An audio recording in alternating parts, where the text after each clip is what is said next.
नमस्कार प्यारे साथियों, स्वागत है फिर से अपने YouTube चैनल बिहेवियर एजुकेशंस उपकार की क्लास में।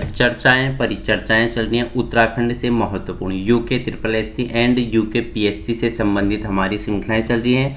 उत्तराखंड का इतिहास हमने 4 भाग कंप्लीट कर लिए थे। चंद पवार से लेके गोरखा के बाद ब्रिटिश और ब्रिटिश के बाद उत्तराखंड एक अलग राज्य के रूप में क्या करती है, मांग करती है। फाइनली 9 नवंबर बताना है मुझे कब एक राज्य के रूप में उभर कर बाहर आती है। ठीक है, बताना है, आप बताएंगे मुझे सब कुछ। मैं रिवीजन कर रहा हूँ पिछली क्लास। हिंदी मैंने आपको बता दी, 6 पार्ट आ गए, 2 आपके उसके मैंने एमसीक्यूज लगाए हुए हैं। ठीक है, उसी के साथ साथ मैंने एक आपको वीडियो कराई थी उत्तराखंड की, जिसमें से 15 से 20 टॉपिक उसमें कंप्लीट किए हैं। जिसमें हमने क्या 15 से 20 उत्तराखंड के पर्वत हो गए, नदियाँ हो गए, दर्रे हो गए। ठीक है, यहाँ की जनसंख्या, वनों की संख्या, साक्षरता दर होगी, यहाँ के मंदिर हो गए। ठीक है, यहाँ के ग्लेशियर हो गए, यहाँ के प्रसिद्ध संस्थान हो गए। ठीक है, और यहाँ की जनजातियाँ उसमें कवर की है। ठीक है, करीब 57 मिनट की वो वीडियो है, वो आपके लिए इंपॉर्टेंट होने वाली है। यहाँ की जनजातियाँ, लोक नृत्य, सब कुछ रोज कराते आ रहे हैं। आजकल आपका हिस्ट्री का सेशन चल रहा है। ठीक है, तो आइए चर्चा परिचर्चा करेंगे और वीडियो को उन तक पहुँचाने की कोशिश करें जिनके पास क्या है, संसाधनों के अभाव है।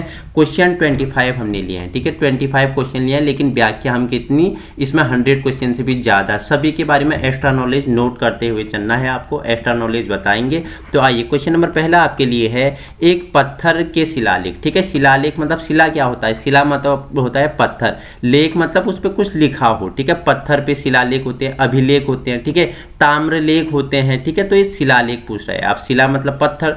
तो एक पत्थर के शिलालेख में अशोक ने कर के बारे में बताया है, वह शिलालेख कौन सा है। ठीक है, अब देखो अशोक ने अपने कर के बारे में, ठीक है, कि वो किससे कर लेता था, कहां से कितना कर लेता था, तो उस शिलालेख में बताया हुआ है। वो शिलालेख आपको बताना है कि भाबरू शिलालेख था, ठीक है, या निगाली सागर स्तंभ शिलालेख था, या आपका रुमंडनी स्तंभ शिलालेख था, या बराबर गुफा शिलालेख था। तो बताना है अशोक ने। अशोक कौन से वंश का शासक था, मौर्य वंश का। ठीक है, अशोक को किस नाम से जाना जाता था, बताया था मैंने आपको, इसे क्या, देव नाम पीरियड। ठीक है, देव नाम पीरियड, देव नाम प्रिया प्रियदासी के नाम से। ठीक है, देवों का प्यारा है ये, प्रियदासी। ठीक है, उत्तराखंड के कालसी से अशोक का अभिलेख मिलता है, उत्तराखंड के कालसी। ठीक है, गढ़वाल, देहरादून, टोंस नदी, कालसी से इसका अभिलेख मिलता है, जिसमें इसने क्या बताया है कि मैंने अपने शासन में क्या पशु पक्षियों के लिए, व्यक्तियों के लिए पूर्ण चिकित्सा की व्यवस्था की थी। और एक और शिलालेख है, ठीक है, उसमें ये क्या करता है, कर के बारे में बताता है। तो वह कौन सा शिलालेख है, तो ऑप्शन आपका क्या हो जाएगा, ऑप्शन सी राइट आंसर हो जाएगा। रुमंडिनी स्तंभ शिलालेख में अशोक क्या बोलता है कि कर के बारे में इसने क्या उत्कीर्ण करवाया हुआ है। मौर्य वंश का शासक था। ठीक है, अशोक किसका, मौर्य वंश का शासक था। ठीक है, देवनाम प्रियदासी के नाम से अशोक को जाना जाता है। ठीक है, अशोक द्वारा महान युद्ध, ठीक है, कलिंग युद्ध, ठीक है, जिसके बाद अशोक का हृदय परिवर्तन हो गया था। ठीक है, कलिंग का युद्ध कब लड़ा गया था, बता दिया मैंने, बहुत हर बार मैं आपसे चर्चा करता हूं, 261 बीसी पहले। ठीक है, राजा बनने के कितने साल बाद, देखो राजा बनने के 8 साल बाद अशोक को याद आता है कि मैंने तो सारा देश जीत लिया, बस अब कलिंग वर्तमान में कहाँ है, तो कलिंग उड़ीसा में है, आपको बताना है। ठीक है, कौन से शिलालेख में कलिंग के बारे में चर्चा परिचर्चा मिलती है, तो आपने बताया 13वां शिलालेख में कलिंग के बारे में चर्चा परिचर्चा मिलती है। अशोक के बाद उत्तराधिकारी कौन बना, आप मुझे कमेंट बताएंगे। ठीक है, तो इतना आपको जानना है एक चीज के बारे में। क्वेश्चन नंबर दूसरा है, देखो मौर्य वंश का अंतिम शासक होता है कौन, बृहद्रथ होता है। इंपोर्टेंट है, स्टार लगा लेना। मौर्य वंश का अंतिम शासक पूछूं तो बृहद्रथ की हत्या कौन कर देता है, पुष्यमित्र शुंग कर देता है। ठीक है, पुष्यमित्र शुंग कर देता है। तो पुष्यमित्र शुंग का उत्तराधिकारी कौन बना, ठीक है, पुष्यमित्र शुंग के बाद राजगद्दी पर कौन बैठा, अग्निमित्र, सुज्येष्ठ, वज्रमित्र और देवभूति। तो कौन बैठा आपको पता है, ऑप्शन ये आपका क्या हो जाएगा, राइट आंसर हो जाएगा। तो देखो बृहद्रथ की हत्या कौन कर देता है, पुष्यमित्र शुंग करता है, और शुंग वंश की स्थापना करता है। ठीक है, शुंग वंश की स्थापना करता है, और इसका उत्तराधिकारी कौन बना, अग्निमित्र बना। ऑप्शन 2 का ए आपका क्या हो जाएगा, राइट आंसर हो जाएगा। ठीक है, भारत के महान क्या हुए आपके बता दिया था मैंने, बहुत हर बार आपको मैं बताता हूं।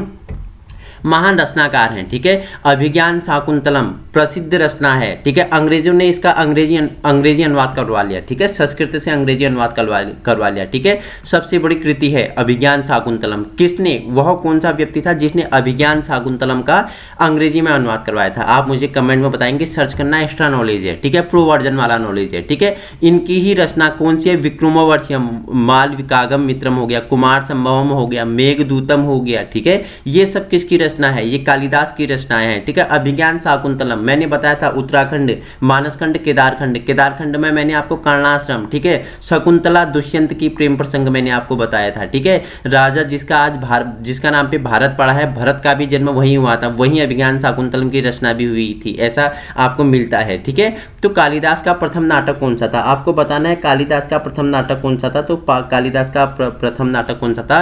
मालविकागम मित्रम, ठीक है। ऑप्शन बी आपका क्या हो जाएगा? राइट आंसर हो जाएगा, ठीक है। वाजसनेयी किस वेद से संबंधित है? पूछ लेगा, ठीक है।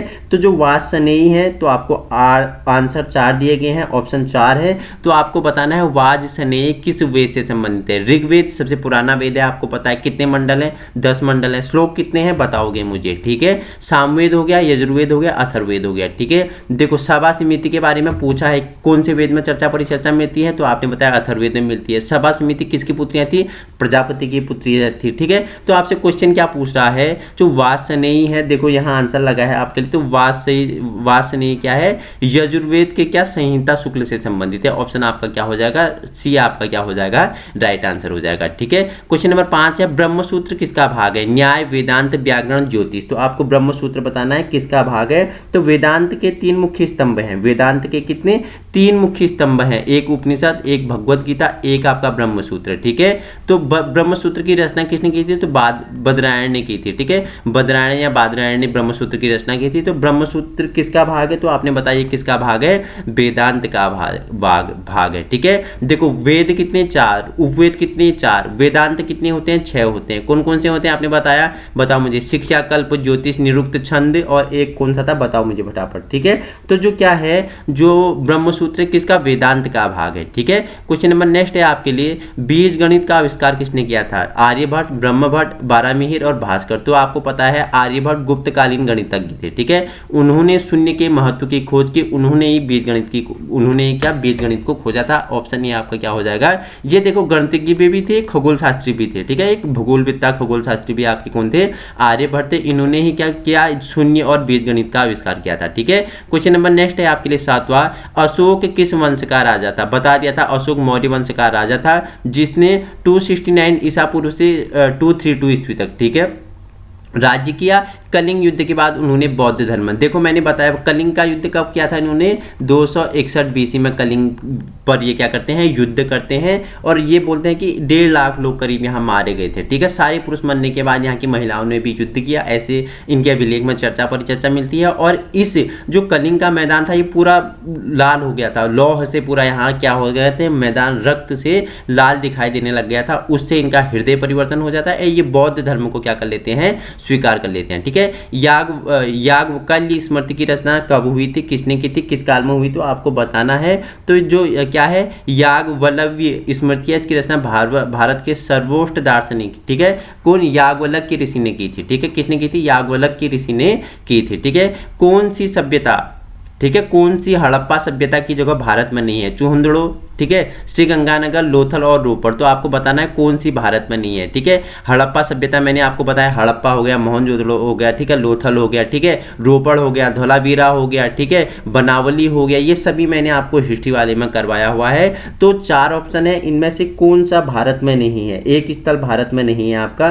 तो आपका कहाँ? ये देखो जो चूहंदड़ो है, ठीक है, चूहंदड़ो ये कहाँ नहीं है? ये भारत में नहीं है। तो आप बताएंगे ये कहाँ है? कमेंट में सर्च करोगे, ठीक है, या पुरानी वीडियो देखोगे वो मैंने आपको बताया हो। तो यह स्थल कहाँ है, ठीक है, चूहंदड़ो स्थल कहाँ पड़ता है, ठीक है। प्रो वर्जन बनना है तो ये कहाँ पड़ता है? पाकिस्तान के सिंध प्रांत में, ठीक है। और श्रीगंगानगर भारत के राजस्थान प्रांत में, ठीक है, लोथल गुजरात में, जबकि रोपड़ पंजाब में। चारों स्थलों को आपको पता है। आपका ये क्या चूहंदड़ो पाकिस्तान में मिलता है, ठीक है। और पूछेगा श्रीगंगानगर पूछेगा तो ये राजस्थान में मिलता है। लोथल आपका कहाँ मिलता है? लोथल गुजरात में, जबकि रोपड़ आपका कहाँ मिलता है? पंजाब में मिलता है, ठीक है। क्वेश्चन नंबर 10 है आपके लिए, समुद्रगुप्त का उत्तर उत्तराधिकारी कौन बना था। ठीक है, देखो किसका पुत्र था, चंद्रगुप्त मौर्य का पुत्र बनता है कौन, समुद्रगुप्त। भारत का नेपोलियन किसे कहा जाता है, समुद्रगुप्त को कहा जाता है। ठीक है, समुद्रगुप्त का एक प्रसिद्ध क्या था, दरबारी कवि था, उसका नाम क्या था, जिसने समुद्रगुप्त की क्या कहा, बहुत ही क्या की है, तारीफ की है। मेरा राजा ऐसा है, मेरा राजा ये है, मेरा राजा एक बार में 10 शेरों को मार डालता है,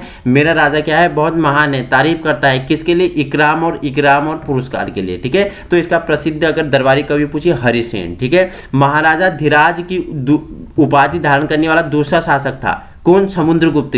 पहला शासक चंद्रगुप्त मौर्य, चंद्रगुप्त मौर्य का बेटा कौन, समुद्रगुप्त। ठीक है, चंद्रगुप्त की बीबी का नाम आपको बताया था लिच्छवी गणराज्य की कौन थी, कुमारा देवी। कुमारा देवी और चंद्रगुप्त, ठीक है, दोनों का प्रोडक्ट बनता है कौन, उत्पाद बनता है समुद्रगुप्त। तो ये क्या बोलता है, पापा तुमने महाराजा धीराज की उपाधि धारण की तो मैं भी क्या करूंगा, महाराजा धीराज बनूंगा। तो ये भी क्या करता है, महाराजा धीराज की उपाधि धारण करता है।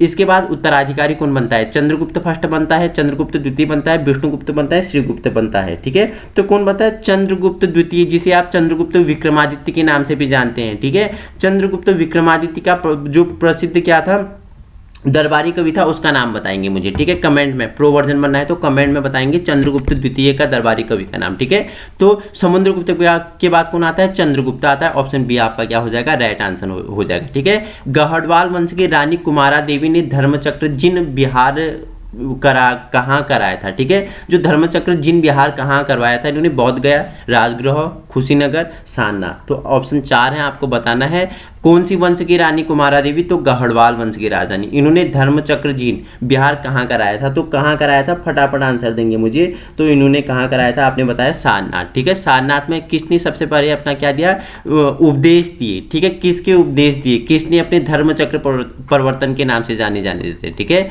किसने सारनाथ में सबसे पहले उपदेश दिए थे, बताएंगे मुझे। ठीक है, जिसे क्या धर्मचक्र परिवर्तन के नाम से जाना जाता है। ऐसा कहा जाता है उस दिन से क्या धर्म का चक्का घूमने लग गया था। ठीक है, पुष्यभूति वंश का संस्थापक कौन था, मैंने बताया था बृहदत्त की हत्या कौन कर देता है, कौन करता है, बताओ मुझे, कौन करता है, पुष्यभूति मित्र क्या करता है, बृहदत्त की हत्या करता है। तो क्या करता है, फिर शुंग वंश की स्थापना करता है, पुष्यभूति की स्थापना करता है। बताओ मुझे, ऑप्शन ए क्या हो जाएगा, राइट आंसर हो जाएगा। ठीक है, ऑप्शन ए आपका क्या हो जाएगा, राइट आंसर हो जाएगा। ठीक है, क्वेश्चन नंबर आपके लिए 13 है, भारत के किस राज्य में प्रथम पूरा पाषाण स्थल की खोज हुई थी। पूरा मतलब क्या होता है, पूरा मतलब प्राचीन, पूरा मतलब प्राचीन, अर्थ समझना है। पूरा मतलब क्या होता है, प्राचीन। पाषाण मतलब क्या होता है, पत्थर। ठीक है, प्राचीन पत्थरों की खोज, जहां प्राचीन पत्थर स्थलों की खोज कहां की गई थी, जम्मू कश्मीर, राजस्थान, मध्य प्रदेश, कर्नाटक। 4 ऑप्शन है, क्वेश्चन नंबर 13 बताएंगे मुझे। तो आपने बताया क्या, कर्नाटक। ठीक है, ऑप्शन डी आपका क्या हो जाएगा, राइट आंसर हो जाएगा। भारत में पाषाण युग की संस्कृति का पहला प्रमाण कर्नाटक में कब मिलता है, 1842 में। ठीक है,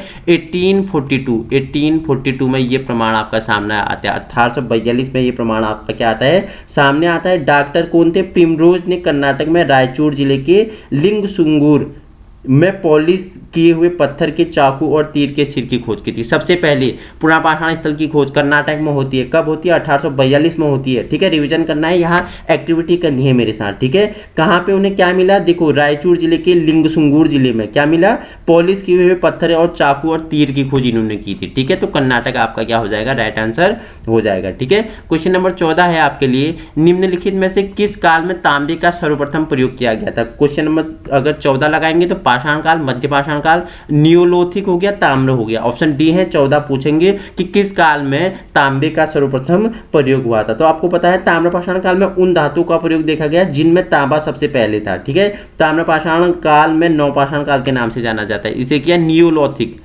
ऑप्शन सी। ठीक है, नियोलिथिक नवपाषाण काल, नवपाषाण काल कहते हैं। नवपाषाण काल में क्या तांबे की खोज सबसे पहले हुई थी। ऑप्शन सी आपका क्या हो जाएगा, राइट आंसर हो जाएगा। ठीक है, आइए क्वेश्चन नंबर 15 के बारे में परिचर्चा कर लेते हैं। सिंधु घाटी सभ्यता में लिपि की शैली कौन थी, ब्रोस्टोफेडेन थी, चित्रात्मक थी, आपका क्या था, ब्राह्मी थी। अभी तक समझ में नहीं आई तो आपको पता है जो सिंधु घाटी सभ्यता की लिपि है। ठीक है, सिंधु घाटी सभ्यता की लिपि मुझे बताएंगे, सिंधु घाटी सभ्यता की लिपि की शैली क्या थी, बताओ मुझे, फटाफट बताओ। अभी तक समझ में नहीं आई है, सर्च करोगे, मुझे बताना सर्च करके, ठीक है, इंपॉर्टेंट है। अभी तक भी सिंधु घाटी सभ्यता की अगर लिपि पढ़ी गई है, बताना या नहीं बताना कौन सी लिपि के प्रयोग हुआ था। 4 ऑप्शन आपके लिए हैं, नेक्स्ट वीडियो में इसके बारे में आपको बता दूंगा मैं, आप बताएंगे। प्रो वर्जन बनना है तो सर्च करोगे, क्रोम में जाओगे, सर्च करोगे, रिसर्च करोगे और इसके बारे में मुझे कुछ एक्स्ट्रा नॉलेज आज आप बताओगे, आपके द्वारा अब मैं सीखूंगा तुमसे, ठीक है। आज तक आप सीख लो, अब मैं सीखूंगा आपसे, ठीक है। क्वेश्चन नंबर नेक्स्ट है आपके लिए, निम्नलिखित में से किस सुदास के विरुद्ध 10 कबीलों या राजाओं के संघ का आयोजन करने का वाला माना जाता है। सुदास आपको बताया था, बताओ मुझे, अब बताओ, फटाफट बताओ। तो विश्वामित्र, ठीक है। 10 राजाओं की लड़ाई, ठीक है। तिस्सु परिवार के एक भरत राजा था सुदास, ठीक है। और 10 प्रसिद्ध जनजाति कौन कौन थे? पुरु हो गया, यदु हो गया, ठीक है, पुरु हो गया, ठीक है, यदु हो गया, ठीक है। सुन लेना, राइटिंग पे मत जाना, सुन लेना, ठीक है। पुरु हो गया, यदु हो गया, अनु हो गया, ध्रुव हो गया, अलीना, पक्त, भालान हो गया, शिव हो गया, विष्णु संघ के बीच लड़ी गई थी, ठीक है। कौन सी नदी? तो परशुनवी नदी के तट पर, ठीक है। खूनी और निर्णायक लड़ाई के नाम से भी इसे जाना जाता है। तो ऑप्शन क्या हो जाएगा? निम्नलिखित में से किसे सुदास के विरुद्ध 10 कबीले या राजाओं के संघ का आयोजन करने वाला माना जाता है? तो आपका राइट आंसर क्या होना था? तो विश्वामित्र, ऑप्शन बी आपका क्या होना था? राइट आंसर होना था, ठीक है। निम्नलिखित में से कौन सा उपनिषद गद्य में लिखा गया है? ठीक है, मांडुक्य, इस बृहदारण्यक हो गया, श्वेताश्वर हो गया, ठीक है, श्वेताश्वतार हो गया। तो ऑप्शन आपका क्या हो जाएगा? ऑप्शन सी राइट हो जाएगा। अगर पूछेगा उपनिषद को गद्य में लिखा गया तो कौन सा? बृहदारण्यक आपका क्या हो जाएगा? राइट आंसर हो जाएगा, ठीक है। निम्नलिखित में 23वें जैन तीर्थकार कौन थे? नेमिनाथ, महावीर, पार्श्वनाथ, आदिनाथ। तो 23वें पूछता है तो 23वें आपको पता है कौन से? 23वें आपको कौन थे? ऑप्शन सी राइट आंसर हो जाएगा। कौन थे 23वें? बताओ मुझे। तो 23वें जैन तीर्थकार कौन थे? ये कौन थे आपके? पार्श्वनाथ थे, ठीक है। वह एक क्षत्रिय और बनारस वाराणसी के राजा अश्वसेन के पुत्र थे। किसके? बनारस के अश्वसेन के राजा के पुत्र थे, ठीक है। और 24वें कौन हुए? 24 के आपको पता है कि महावीर स्वामी हुए, ठीक है, जिन्हें क्या वर्धमान नाम से जाना जाता है, ठीक है। और देखो आदिनाथ या ऋषभदेव, ये कौन थे? आदिनाथ या ऋषभदेव क्या थे? जैन धर्म के प्रथम तीर्थंकर थे, ठीक है। देखो जैन धर्म का संस्थापक किसे? आदिनाथ या ऋषभदेव को माना जाता है, लेकिन वास्तविक पूछेगा तो महावीर स्वामी, ठीक है। देखो एक महिला भी हुई थी इसमें, ठीक है, महिला का नाम बताएंगे मुझे। 19वीं नंबर की महिला भी जैन तीर्थंकर का नाम मिलता है आपको। तो 19वीं नंबर की महिला जो जैन तीर्थंकर थी उसका नाम आप मुझे बताएंगे, ठीक है। ये एक्स्ट्रा नॉलेज है, नोट करना, ठीक है, ये कहीं नहीं मिलेगा आपको। जो 19वीं नंबर की महिला तीर्थंकर थी उसका नाम आप मुझे बताएंगे, ठीक है। क्वेश्चन नंबर 19 है, निम्नलिखित में से कौन सा बौद्ध ग्रंथ बौद्ध धर्म की शिक्षाओं से संबंधित है? अभिधम्म पिटक, विनय पिटक, सुत्त पिटक, बी और सी दोनों। तो अब देखो मैंने ये हर बार बताया है, तो सुत्त पिटक आपका ऑप्शन सी क्या हो जाएगा? राइट आंसर हो जाएगा, ठीक है। थोड़ी बता देता हूं, गौतम बुद्ध की शिक्षा का सार है। क्या है सुत्त पिटक में? गौतम बुद्ध के शिक्षा का सार। गौतम बुद्ध के शिक्षा का सार किसमें है? सुत्त पिटक में आपको मिलता है, ठीक है। इसमें कितने बताओ मुझे? 10,000 से अधिक सुत्त या शिक्षाएं हैं जो बुद्ध या उनके करीब शिक्षा के बारे में इसमें क्या मिलती है? चर्चा, परिचर्चा मिलती है, ठीक है। क्वेश्चन नंबर 20 है आपके लिए, निम्नलिखित में से कौन सा प्रथम बौद्ध संगीति का अध्यक्ष था? आनंद, नागसेन, अजातशत्रु और महाकश्यप। अब आपको बताना है तो कौन प्रथम बौद्ध पूछा है बौद्ध संगीति का अध्यक्ष था, तो आपका कौन था? तो महाकश्यप। ऑप्शन डी आपका क्या हो जाएगा? राइट आंसर हो जाएगा। गौतम बुद्ध के महापरिनिर्वाण के तुरंत बाद पहली बौद्ध परिषद आयोजित की गई थी। इसका आयोजन कहाँ हुआ था? आयोजन स्थल था राजगृह, ठीक है। सप्तपर्णी गुफा, ठीक है। प्रथम बौद्ध अगर संगीति के अध्यक्ष या भिक्षु पूछेंगे तो ऑप्शन डी क्या हो जाएगा? महाकश्यप। कितने बौद्ध संगीति हुए? 4 हुए थे, ठीक है। मैंने आपको ट्रिक बताया था, ठीक है। मैंने अजातशत्रु हो गया, ठीक है, कालाशोक हो गया, ठीक है, अशोक हो गया, ठीक है, और कनिष्क हो गया, मैंने आपको बताया था, ठीक है। चौथी वाली कहाँ बताई थी? तो आपने बताया था कुंदनवाल कश्मीर में, ठीक है। अध्यक्ष कौन थे आप बताएंगे मुझे, ठीक है। क्वेश्चन नंबर 21 है, कलिंग युद्ध अशोक के शासनकाल के किस वर्ष लड़ा गया? अरे मैंने पहले ही इसके बारे में बताया था, राजा बनने के 8 वर्ष के बाद। ऑप्शन सी, राजा बनने के 8 वर्ष के बाद कलिंग, ठीक है, 261 वर्ष पूर्व मैंने बताया था क्या करता है? लड़ाई करता है। कौन सा शिलालेख? तो ये मैंने देखो, अब देखो क्वेश्चन आया तो मैंने आपको पहले ही बताया था, कलिंग का युद्ध अशोक द्वारा राजा बनने के 8 साल बाद। कौन सा अभिलेख? 13वां अभिलेख, ठीक है।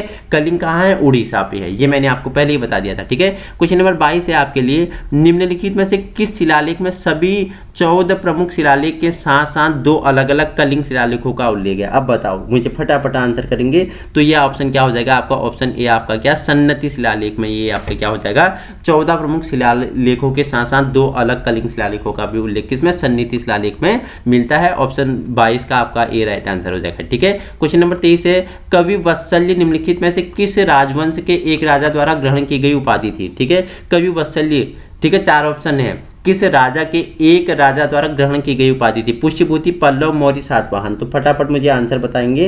तो आंसर क्या था आपका, सातवाहन। ठीक है, सातवाहन वंश का संस्थापन आपने बताया था कौन था, सिमुक। सिमुक, सातवाहन वंश का संस्थापन कौन था, सिमुक। सातवाहन का सबसे शक्तिशाली शासक कौन था, गौतमी पुत्र सातकर्णी। ठीक है, इसके अभिलेख किसने रचित की थी, इनकी माता गौतमी श्री बलश्री के अभिलेख से प्राप्त चलता है कि मेरा पुत्र क्या था, उसने चारों ओर से समुद्र में, मैंने सब कुछ आपको समुद्र की विजय नीति अपनाई थी।